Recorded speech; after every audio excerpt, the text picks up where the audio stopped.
So hello and welcome. तो आज हम लोग इस वीडियो में देखने वाले हैं क्लास 9th का सोशल साइंस का chapter number 11 the idea of democracy and it's spread. इसके 3 वीडियोस ऑलरेडी अपलोड हो चुके हैं और काफ़ी टाइम के बाद जो है इसका जो है 4th पार्ट जो है आ रहा है। ठीक है, तो इसके तीसरे वाले वीडियो में हमने लीबिया में किस तरीके से डेमोक्रेसी स्टैब्लिश हुई उसके बारे में हम लोग डिस्कस कर लिए थे। वहाँ पर किस तरीके से मिलिट्री रूल था, क्या क्या समस्याएं आ रही थी, वो सब बातें जो है हमने पिछले वीडियो में जो है देख लिया था। अब हम लोग देखते हैं जो म्यांमार है, जो एक तरीके से देखा जाए तो इंडिया के साथ जो है ये बहुत लंबा बॉर्डर जो है क्या करता है, शेयर करता है। हमारे भारत देश का क्या है, यह पड़ोसी देश है। ठीक है, तो वहाँ पर डेमोक्रेसी कैसे इस्टेब्लिश हुई, वहाँ उनको इंडिपेंडेंस कैसे मिला, क्योंकि जिस तरीके से जो इंडिया जो था वो काफ़ी समय तक 200 सालों तक लगभग ब्रिटेन का गुलाम था, तो उसी तरीके से म्यांमार भी जो था ना वो भी क्या था, ब्रिटेन के अंडर में ही क्या थी, एक कॉलोनी थी। तो उसको इंडिपेंडेंस कैसे मिला, किस तरीके से मिलिट्री रूल इस्टेब्लिश हुआ। और रिसेंटली अभी 2022-23 में जो है ये देखा गया है कि म्यांमार में फिर से जो है मिलिट्री रूल जो है इस्टेब्लिश कर दिया गया है। वहाँ की जो मिलिट्री है वो लोगों को बहुत निर्मम तरीके से, बहुत खतरनाक ब्रूटल तरीके से जो है क्या कर रही है, मार रही है। तो ये सब किस तरीके से प्रोग्रेस वहाँ पर हुए इसके बारे में हम लोग देखेंगे। Like India, Myanmar too was a British colony. ये आपको पता है कि जिस तरीके से हमारा इंडिया जो है ब्रिटेन का गुलाम था, कॉलोनी था, उसी तरीके से म्यांमार जो था वो भी क्या था, ब्रिटेन का जो है कॉलोनी था। The country is a prominent producer of rice and is rich in forest resource like teak, minerals like. Myanmar जो देश था ना, वहाँ पर बहुत ज़्यादा अमाउंट में जो है क्या किया जाता था, राइस का प्रोडक्शन जो है किया जाता था। And it's rich in forest resource. इसके अलावा जो म्यांमार है वहाँ पर जो है बहुत सारे जो है जंगलों से पाए जाने वाले बहुत सारे रिसोर्सेज थे, जैसे टीक हो गया, बहुत सारे मिनरल्स हो गए, टीन हो गया, semi precious stone like sapphire and Ruby, मतलब मणि माणिक के जो बोलते हैं ना, वहाँ पर जो है म्यांमार में जो है ये सब जो है मिलता था। ठीक है, it gain it's independent 5 months after India. और म्यांमार जिस तरीके से एग्रीकल्चर के मामले में बहुत आगे था, वहाँ पर जंगलों में मिलने वाले बहुत सारे रिसोर्सेज थे, उस म्यांमार देश को जो है इंडिया को जब इंडिपेंडेंस मिला उसके जो है 5 महीने बाद जो है आप म्यांमार को भी जो है क्या हो गया, इंडिपेंडेंस जो है मिल गया। ठीक है, मतलब हमारे इंडिया जो है इंडिपेंडेंस कब हुआ था, 15 अगस्त को, तो 5 महीने बाद मतलब जनवरी 1948 को जो है म्यांमार जो है क्या हो गया, एक इंडिपेंडेंट कंट्री बन गया। वहाँ जो ब्रिटेन की जो कॉलोनी स्टैब्लिश थी, अब ब्रिटेन वाले उसको इंडिपेंडेंट जो है डिक्लेयर कर दिए। It become a parliamentary democracy with 2 legislative assembly just like India. और जैसे म्यांमार जो है इंडिपेंडेंट हुआ, वहाँ पर पार्लियामेंट्री सिस्टम इस्टेब्लिश हुए, जैसे हमारे यहाँ लोकसभा और राज्यसभा है ना, उसी तरीके से म्यांमार में भी जो है 2 लेजिस्लेटिव असेंबलीज जो है बनाई गई। It seem like Myanmar would emerge as a democratic nation just as India did. और स्टार्टिंग में देखकर ऐसा लग रहा था कि जिस तरीके से इंडिया जो है एक डेमोक्रेटिक लोकतांत्रिक देश बनकर उभर रहा है, आगे बढ़ रहा है, उसी तरीके से म्यांमार जो है भारत देश के साथ साथ जो है क्या करेगा, डेमोक्रेटिक नेशन बनते हुए जो है आगे बढ़ेगा। लेकिन ऐसा नहीं हुआ। But the country did not have strong political parties, national leader और politically conscious society that could steer it along the democratic path. लेकिन म्यांमार के लोगों को या म्यांमार की मतलब बर्बादी कहा जाए या किस्मत खराब कहा जाए, वहाँ पर ऐसा बिल्कुल नहीं हुआ। स्टार्टिंग में डेमोक्रेटिक नेशन की तरफ तो बढ़ रहा था, 2 लेजिस्लेटिव असेंबलीज भी बनाई जा चुकी थी, लेकिन वहाँ पर कोई स्ट्रॉन्ग पॉलिटिकल पार्टीज नहीं थी। जैसे हमारे इंडिया जब इंडिपेंडेंट हुआ तो उस समय जो है कांग्रेस जो थी एक बहुत बड़ी एक पॉलिटिकल पार्टीज थी, तो हमारे यहाँ इंडिया में जो है पॉलिटिकल पार्टीज स्ट्रॉन्ग थी। इसके अलावा जो उस समय के जो लीडर थे, चाहे वो सरदार वल्लभ भाई पटेल हो, जवाहरलाल नेहरू हो, और भी बहुत जो बड़े बड़े लीडर्स जो थे वो स्ट्रांग थे। म्यांमार में ऐसा नहीं था, वहाँ के जो लीडर थे वो उतने स्ट्रांग नहीं थे, ना ही पॉलिटिकल पार्टीज उतनी स्ट्रांग थी, और ना ही वहाँ के लोग इतने ज़्यादा पढ़े लिखे थे जिनको डेमोक्रेटिक के बारे में जो है पता हो। इंडिया में फिर भी जो है लिटरेसी रेट जो है म्यांमार के कंपैरिजन में उस समय काफ़ी ज़्यादा थी, लेकिन म्यांमार में ट्राइबल लोग रहते थे, तो इसीलिए वहाँ पर लिटरेसी रेट भी बहुत ज़्यादा कम थी, तो इसी कारण से डेमोक्रेटिक नेशन जो है वो अच्छे से नहीं बन पाया। फिर भी देखते हैं क्या आगे होता है development. Democracy in Myanmar, an ethnic Burmese leader Aung San lead the movement for independence and Myanmar gained independence on January 4, 1948, even though Aung San was assassinated 6 months earlier. अब देखो जैसे हमारे इंडिया को डेमोक्रेसी कैसे मिला, तो बहुत सारे लोगों ने जो सेक्रीफाइसेस किए, उसके बाद जो है गांधी जी, जवाहरलाल नेहरू, सरदार वल्लभ भाई पटेल, इनके लीडरशिप में जो है हमें जो है इंडिपेंडेंस मिला। तो उसी तरीके से जो म्यांमार है, म्यांमार का जो पुराना नाम है वो बर्मा है, ठीक है। म्यांमार का आज के डेट में जो मॉडर्न नाम है वो म्यांमार है, लेकिन इसका पुराना नाम क्या था, बर्मा था। तो बर्मा में जो है एक जनजातीय लीडर था जिसका नाम था ऑंग सान, ठीक है, ऑंग सान। इसके नेतृत्व में जो है, इसके लीडरशिप में जो है म्यांमार जो है क्या हो गया, 4 जनवरी 1948 को जो है इंडिपेंडेंट जो है हुआ। इवन दो ऑंग सान वाज असैसिनेटेड 6 मंथ अर्लियर। और देखो क्या हुआ कि इसको 6 महीने पहले ही क्या कर दिया गया था, ये लीडर तो था लेकिन लीडर होने के बावजूद भी जो है इसको क्या कर दिया गया, मार दिया गया। Prior to the independence, the leader of the different ethnic group of Burma had reached an agreement to guarantee the rights of their tribes and also include minority communities in the democratic process.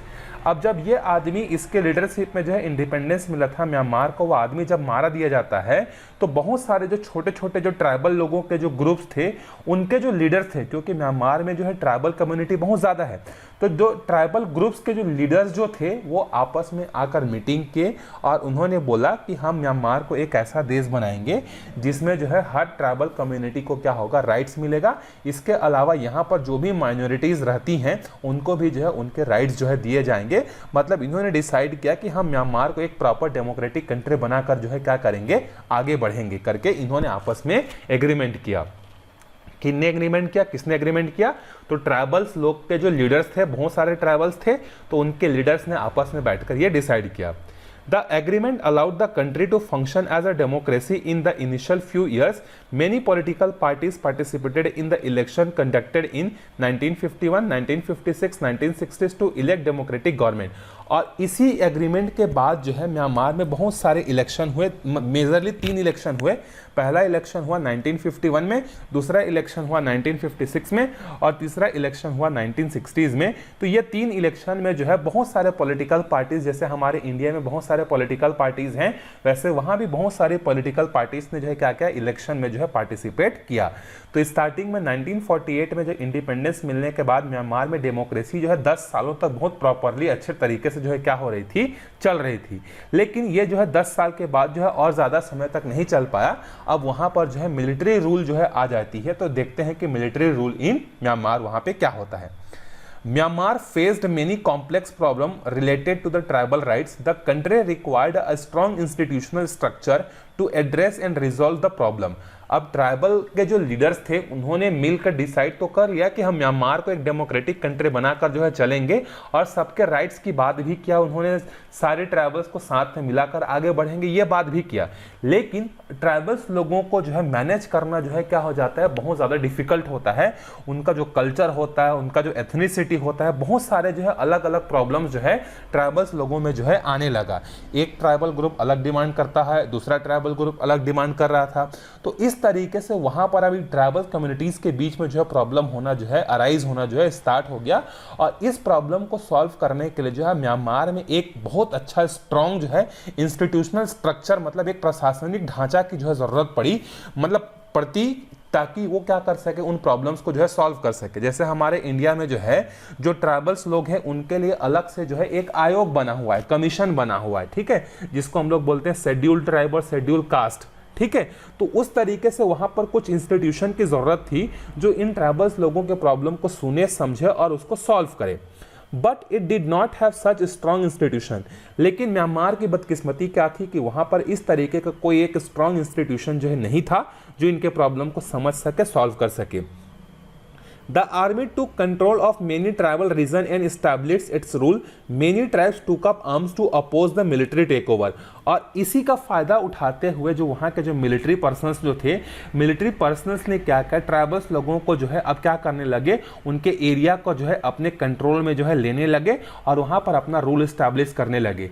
तो tribal लोगों को लगा कि ये military जो है हम पर रूल करने के लिए आ रही है करके, तो उन्होंने क्या किया, इसको अपोज करने का कोशिश भी किया। लेकिन उन सब आर्मी लोगों के सामने जो है ट्राइबल्स लोग क्या हो गए, हार गए।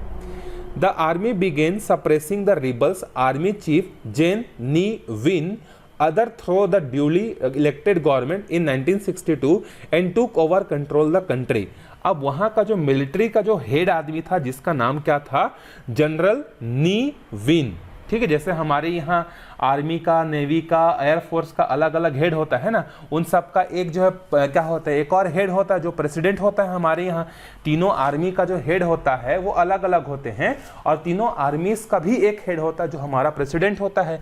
तो उसी तरीके से वहाँ पे आर्मी का जो हेड था जिसका नाम था जनरल नी विन, उसने क्या किया, 1960 में आपको याद होगा कि म्यांमार में तीसरी बार इलेक्शन हुआ था और वहाँ पे सरकार बनी थी। तो इसने क्या किया, देखो मिलिट्री का रूल होने का मिलिट्री रूल एस्टैब्लिश होने का सबसे बड़ा कारण क्या होता है, पूरे देश की मिलिट्री जो होती है, पूरी आर्मी जो होती है, एक ही आदमी के कंट्रोल में रहती है। तो ये जैसा कमांड करेगा मिलिट्री के लोग वैसा काम करेंगे। तो ये जो आदमी था नी विन, उसने क्या किया, 1960 में जो इलेक्शन हुआ था उसको 1962 में बोल दिया कि ये इलेक्शन ये क्या है, ये इलेक्शन को मैं नहीं मानूंगा, और उस डेमोक्रेटिक सिस्टम को जो है इसने क्या किया, मना कर दिया और हटा दिया और अपना कंट्रोल जो है पूरे देश पर जो है कर लिया। He tried to nationalize the industrial and mineral resources sectors and also declared free universal education and free medical facilities for all citizens। इसने 1960 में जो इलेक्शन हुआ था, जो गवर्नमेंट बनी थी, उसको हटा दिया और खुद वहाँ का जो है रूलर बन गया। और इसने अपने आप को लोगों के सामने ऐसा पेश किया, इसने क्या बोला कि मैं सब जो रिसोर्सेज जो है, जो भी म्यांमार में मिलता है, चाहे सोना चांदी हो या कोयला हो, कोई भी रिसोर्स हो, उस रिसोर्स को मैं क्या करूँगा, सब लोगों के लिए प्रॉपर डिस्ट्रीब्यूट करूंगा, सबके लिए फ्री एजुकेशन होगा, सबके लिए फ्री मेडिकल फैसिलिटीज होगा। इस तरीके से लोगों को सामने पेश किया कि मैं लोगों का भला चाहता हूं करके, इस तरीके से कुछ जो है उन्होंने जो है रूल्स जो है बनाना स्टार्ट कर दिया। Between 1962 and 1965, many laws were passed to control the powerful landlords and the curb money lending activities।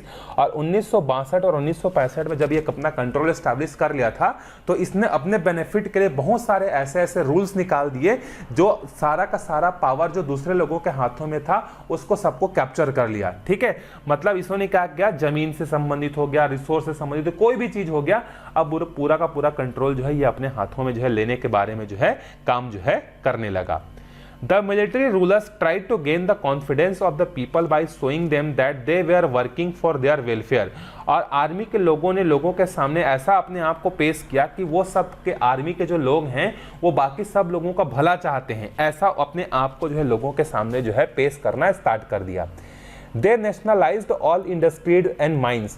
अब इन्होंने क्या किया, जो भी प्राइवेट जो इंडस्ट्रीज थी या माइंस जो थी उसको अब सरकारी बना दिया। ठीक है, these bought all natural resources under army control, but unlike Libya where army rule led to welfare of country, Myanmar saw no progress and country become increasingly economically impoverished। Poverty forced the peasant to work on the farms which were now run by the army।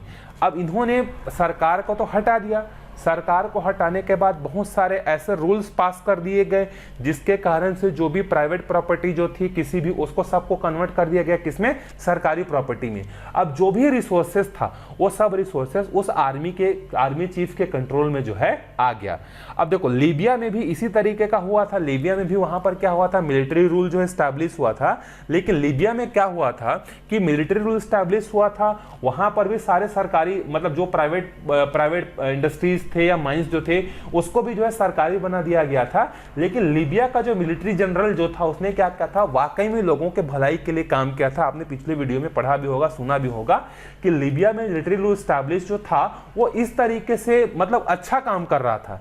लेकिन Myanmar में जो military rule establish हुआ वो Libya की तरह काम नहीं कर रहा था और वो अपना जेब भरने में लगे हुए थे सारे मिलिट्री पर्सनल्स के लोग। तो इस तरीके से म्यांमार धीरे धीरे जो है बहुत तेजी से जो है क्या होने लगा, गरीब बन गया। और वहां के जो लोग हैं अब वो उन्हीं आर्मी, जिसे सारा जमीन हो गया, प्रॉपर्टी हो गया, सबको तो आर्मी लोगों ने अपने कंट्रोल में कर लिया था। और सारा का सारा रिसोर्सेज जो होता था उस रिसोर्सेज को निकलवाने के लिए जो भी खेती का काम करना पड़ता था, माइंस में काम करना पड़ता था, इंडस्ट्रीज में काम करना पड़ता था। जो मजदूर जो काम करते थे उनको कम पैसा देकर जो है क्या करते थे, ज्यादा प्रॉफिट जो है अर्न करने की कोशिश जो है करते थे। Their children were also forced into bondage by the army। Even यहाँ म्यांमार का जो आर्मी है उन्होंने ये भी बोला कि हर घर से जो है क्या करेंगे, एक एक आदमी को जो है खरीद लेते थे इन लोग, ठीक है, ताकि वो आर्मी में जाकर क्या कर सके, काम कर सके। There were many allegations of human rights violation against the military administration. People were evicted from their homes and forced to work as the bondage labor. Child labor was also harshly exploited.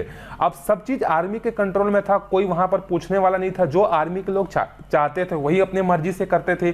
तो लोगों को 12-12 घंटे 16-16 घंटे काम करवाते थे, छोटे छोटे बच्चों से काम करवाते थे, और पैसे के नाम पर जो है बहुत कम ही जो है उनको मिलता था।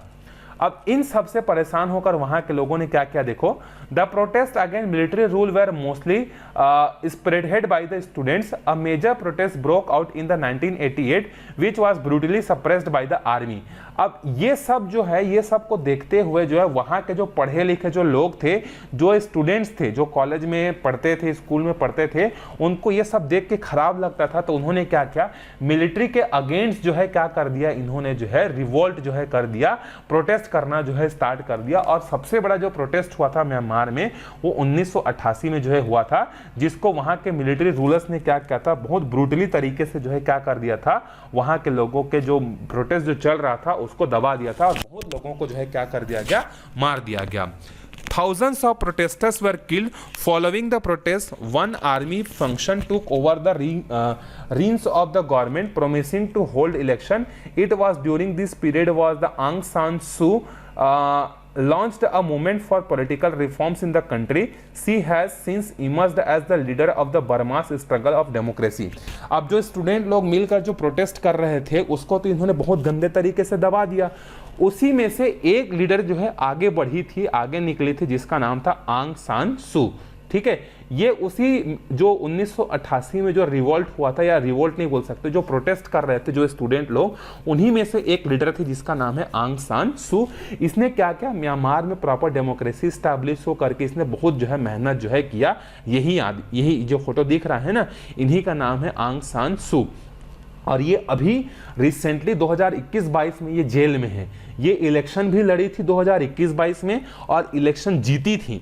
जैसे हमारे यहाँ हर 5 साल में इलेक्शन होता है, बीजेपी, कांग्रेस, आम आदमी पार्टी, बहुत सारे पार्टीज लड़ती हैं और जीतती हैं, तो जो जीतता है उसका गवर्नमेंट बनता है। तो उसी तरीके से यहाँ पर जो है ये जो है आंग सान सू जो है, ये 2020-21 में आसपास इलेक्शन हुआ तो उसमें जीती थी। लेकिन फिर से क्या हुआ कि जो मिलिट्री जिस तरीके से वहाँ पर शुरुआत में 10 साल डेमोक्रेसी थी, फिर मिलिट्री आ गई, उसी तरीके से मिलिट्री के लोगों ने बोला कि हम आंग सान सू के जीत को नहीं मानेंगे, और म्यांमार में जो इलेक्शन हुआ है वो बहुत खराब हुआ है करके जानबूझकर जो है इनको जेल में डाल दिया गया। और जेल में डालने के बाद वहां पर वापस से अभी म्यांमार में मिलिट्री रूल स्टैब्लिश। अभी 2024 में सोचो दुनिया कितनी आगे बढ़ गई है, लेकिन फिर भी म्यांमार में डेमोक्रेसी नहीं है। आप कितने खुशकिस्मत हो कि आप इंडिया जैसे कंट्री में रहते हो, पैदा हुए हो, जहां पर डेमोक्रेसी है, प्रॉपर सुप्रीम कोर्ट है, हाई कोर्ट है, कोई आपको जबरदस्ती कोई चीज़ नहीं कर सकता। लेकिन म्यांमार में ऐसा बिल्कुल भी नहीं है। तो आपको खुश होना चाहिए कि आप इंडिया जैसे देश में रहते हो। Myanmar's military rulers declared that election would be held in 1990. The National League for Democracy won 80% of seats in the election. Party leader Aung San Suu Kyi was in jail at the time. The army rejected the demand for her release and did not permit her party to form the government. Suu Kyi was released after the election but kept under the house arrest. Her freedom of movement was restricted and she was not permitted to meet or interact with the people. She was not even allowed to attend her husband's funeral और meet her to सन। अब देखो 1988 में protest हुआ, international community का pressure भी Myanmar के लोगों पर आया, तो उन्होंने बोला कि हम 1990 में चुनाव करवाएंगे। ठीक है, किसने बोला? जो मिलिट्री रूल स्टैब्लिश किए हुए थे उन्होंने बोला कि हम 1990 में चुनाव करवाएंगे, ये फॉर्मेलिटीज के लिए। और 1990 में म्यांमार में चुनाव हुआ। पहला चुनाव हुआ था 1951 में, दूसरा हुआ था 1956 में, तीसरा हुआ था 1960s में। अब चौथा प्रॉपर इलेक्शन 1990 में जो है हुआ। और इस 1990 में जब चुनाव हुआ तो ये जो आंग सान सू है ना, इनकी जो पार्टी है, इनकी पार्टी ने क्या किया, जो है मेजोरिटी जो है 80% सीट पर जो है क्या किया, इन्होंने इन्होंने जीत दर्ज की। मतलब अगर 100 सीट रहा होगा तो 100 सीट में से 80 सीट में इस पार्टी ने जो है जीत की, इनकी पार्टी ने जीत की। तो जिस पार्टी के पास मेजोरिटी होता है वो गवर्नमेंट बनाता है। तो प्रॉपर तरीके से अगर नियम के तरीके से देखा जाए तो इनकी पार्टी ने 80% सीटें जीती हैं, तो इनको सरकार बनाने का मौका देना चाहिए। लेकिन नहीं, ऐसा नहीं हुआ। जो मिलिट्री जो जनरल जो थे उन्होंने बोला कि हम इस इलेक्शन को फिर नहीं मानेंगे और इनको जेल के अंदर में जो है डाल दिया गया। मतलब जब चुनाव हो रहा था देश में, ये मैडम जी जो थी ना वो जेल में थी, लेकिन चुनाव जीतने के बाद लोगों ने बोला कि मैडम चुनाव जीती है, उनकी पार्टी जीती है, इनको सरकार बनाने दिए जाए करके। लेकिन मिलिट्री के लोगों ने नहीं माना। लेकिन इतना प्रेशर बढ़ गया था कि मिलिट्री के लोगों को जो है उनको जेल से जो है इनको छोड़ना पड़ा। मतलब फाइनली ये इलेक्शन के बाद जेल से बाहर आ गई। लेकिन जेल से बाहर आने के बाद ये हाउस अरेस्ट हो गई। हाउस अरेस्ट का मतलब ये होता है कि ये घर में ही रहेंगी, इनके घर के बाहर आर्मी के लोग रहेंगे, इनको जो भी खाने पीने का सामान जो चाहिए वो इनको मिलिट्री के लोग बाहर से ला के देंगे। इनको बाहर ना तो किसी से बात करना है, ना किसी से मिलना है, ना फोन पे बात करना है, कुछ नहीं। इसको हाउस अरेस्ट कहा जाता है, ठीक है। तो ये इनको जेल से बाहर तो निकाला गया, लेकिन इनको हाउस अरेस्ट में रख दिया गया। और इन्होंने बोला, किसने बोला? मिलिट्री के लोगों ने बोला कि हम इस चुनाव को नहीं मानते हैं और हम इनको गवर्नमेंट बनाने का परमिशन जो है नहीं देंगे। इतना मिलिट्री इतना क्रूएल था कि इनके हस्बैंड का डेथ भी हो गया था। तो इनके हस्बैंड के डेथ के बाद जो अंतिम संस्कार होता है ना, जो फ्यूनरल जो होता है, इसमें भी इनको जाने का परमिशन नहीं दिया गया। इवन इसके 2 बेटे थे, इनके 2 बेटों से मिलने भी नहीं दिया गया। तो कितनी क्रूएल थी म्यांमार की मिलिट्री, आप देख सकते हो। और ये 1990 की बात है, लेकिन आज भी 2024 में फिर से 2020-21 में चुनाव हुआ था, 21 के आसपास, ये मैडम फिर जीती थी। तो इनको फिर से जेल में जो है जिस तरीके से 1990 में बंद कर दिया गया था, अभी भी 2024 में इनको जेल में जो है बंद जो है कर दिया गया है। Many democratic nations in the world put pressure on the military rules to release all the imprisoned political prisoners and the restore the democratic elected government in Myanmar. International economic and the trade sanctions were imposed on the country to maintain the pressure on the army. Myanmar could neither export nor import goods. The sanction forced the military government to modify its policies. अब देखो, बहुत सारे international जो America हो गया, Britain हो गया, Japan हो गया, ये जितने भी अलग अलग जो देश थे, अब वो म्यांमार पर दबाव डालने लगे। कैसा दबाव डालने लगे कि आपने जेल के अंदर में जिन जिन लोगों को बंद किया हुआ है, चाहे वो आंग सान सू हो या कोई भी अदर पॉलिटिकल लोग हैं, उन सबको आप बाहर निकालिए। उनकी पार्टी ने चुनाव जीता है, उनको सरकार बनाने का मौका दीजिए। ये सब जो है प्रेशर डालने लगे और म्यांमार पर जो है एक तरीके से सैंक्शन लगा दिया गया। सैंक्शन लगा दिया मतलब क्या होता है कि म्यांमार ना तो बाहर के देशों से कोई सामान खरीद सकता है और ना ही किसी को बेच सकता है। अब भले म्यांमार में चावल, हीरा, मोती बहुत सारे थे, लेकिन जिंदगी जीने के लिए और भी तो बहुत सारे सामान चाहिए ना। तो वो सारे सामान, मेडिकल हो गया और टेक्नोलॉजी वाली सामानें हो गई, वो तो दूसरे देशों से खरीदेगा। लेकिन मिलिट्री का रूल इतना खतरनाक हो गया था वहां पर कि बाहर के देशों ने उस मिलिट्री पर दबाव डालने के लिए उन पर सैंक्शन लगा दिया। ना तो आप बाहर से कोई सामान खरीद सकते हो, ना आप बाहर के देशों को कोई सामान बेच सकते हो। तो अब मिलिट्री के लोगों पर जो है दबाव बढ़ने लगा और दबाव बढ़ने के कारण जो है इन्होंने क्या किया, अपने पॉलिसी में जो है थोड़ा बहुत चेंजेस जो है करना चालू कर दिया। तो आप सोच सकते हो कि किसी भी देश में अगर मिलिट्री रूल एस्टैब्लिश हो जाता है तो वहां के आम लोगों का जिंदगी में क्या हाल होता है। दुआ है, शुक्र है कि भारत देश में आज तक ऐसा मिलिट्री रूल एक बार भी एस्टैब्लिश नहीं हुआ है। चाहे हमारे पड़ोसी देश हो, चाहे पाकिस्तान हो, चाहे अफगानिस्तान हो, चाहे म्यांमार हो, चाहे बांग्लादेश हो, ये हमारे आसपास पड़ोस के देशों में एक न एक बार जो है जब से वो इंडिपेंडेंट हुए हैं मिलिट्री रूल जो है एस्टैब्लिश जो है हो गया है। पाकिस्तान में तो आए दिन मिलिट्री जो होती है वो क्या करती है, हमेशा बोलती है कि हम वहाँ पर एक्चुअली गवर्नमेंट चलाती ही आर्मी के लोग हैं। भले ही सामने चुनाव करवाते हैं पाकिस्तान में, लेकिन जो हर काम जो डिसीजन जो लेना होता है वहां भी आर्मी के लोग जो है करते हैं। इसीलिए इंडिया और पाकिस्तान एक साथ आज़ाद हुए। आप इंडिया देख सकते हो दुनिया में 5वें नंबर की इकोनॉमी है और पाकिस्तान कहाँ फिसड्डी गरीब कटोरा लेके जो है घूम रहा है। तो आप समझ सकते हो कि किसी भी देश में प्रॉपर डेमोक्रेसी होने के फायदे क्या होते हैं। और अगर किसी देश में प्रॉपर डेमोक्रेसी नहीं है, मिलिट्री रूल है, डिक्टेटरशिप है, तो वहाँ पर देश किस तरीके से पीछे पिछड़ता है वो भी आप जो है देख सकते हो। और जब देश आगे बढ़ता है तो हर लोग आगे बढ़ते हैं, सबको मौका मिलता है, और जब देश पीछे जाता है तो आम आदमी को सबसे ज़्यादा नुकसान जो है उठाना पड़ता है। तो इस वीडियो में यही तक देखेंगे। अब अगले वीडियो में हम लोग डिस्कस करेंगे जब इंटरनेशनल कम्युनिटी का प्रेशर म्यांमार पर बढ़ा तो वहाँ की आर्मी ने किस तरीके से सरेंडर किया और किस तरीके से 2008, 2010, 11 आसपास फिर से चुनाव हुआ और फिर से आंग सान सू वहाँ की प्रेसिडेंट बनी, और फिर किस तरीके से 2020-21 के बाद फिर से क्या क्या चेंजेस हुए, इसके बारे में जो है हम लोग डिस्कस करेंगे। तो आप बताइएगा वीडियो कैसा लगा, कुछ सजेशन होगा तो आप बिल्कुल कमेंट करके जो है बता सकते हैं। मिलते हैं अगले वीडियो में, तब तक के लिए बाय बाय।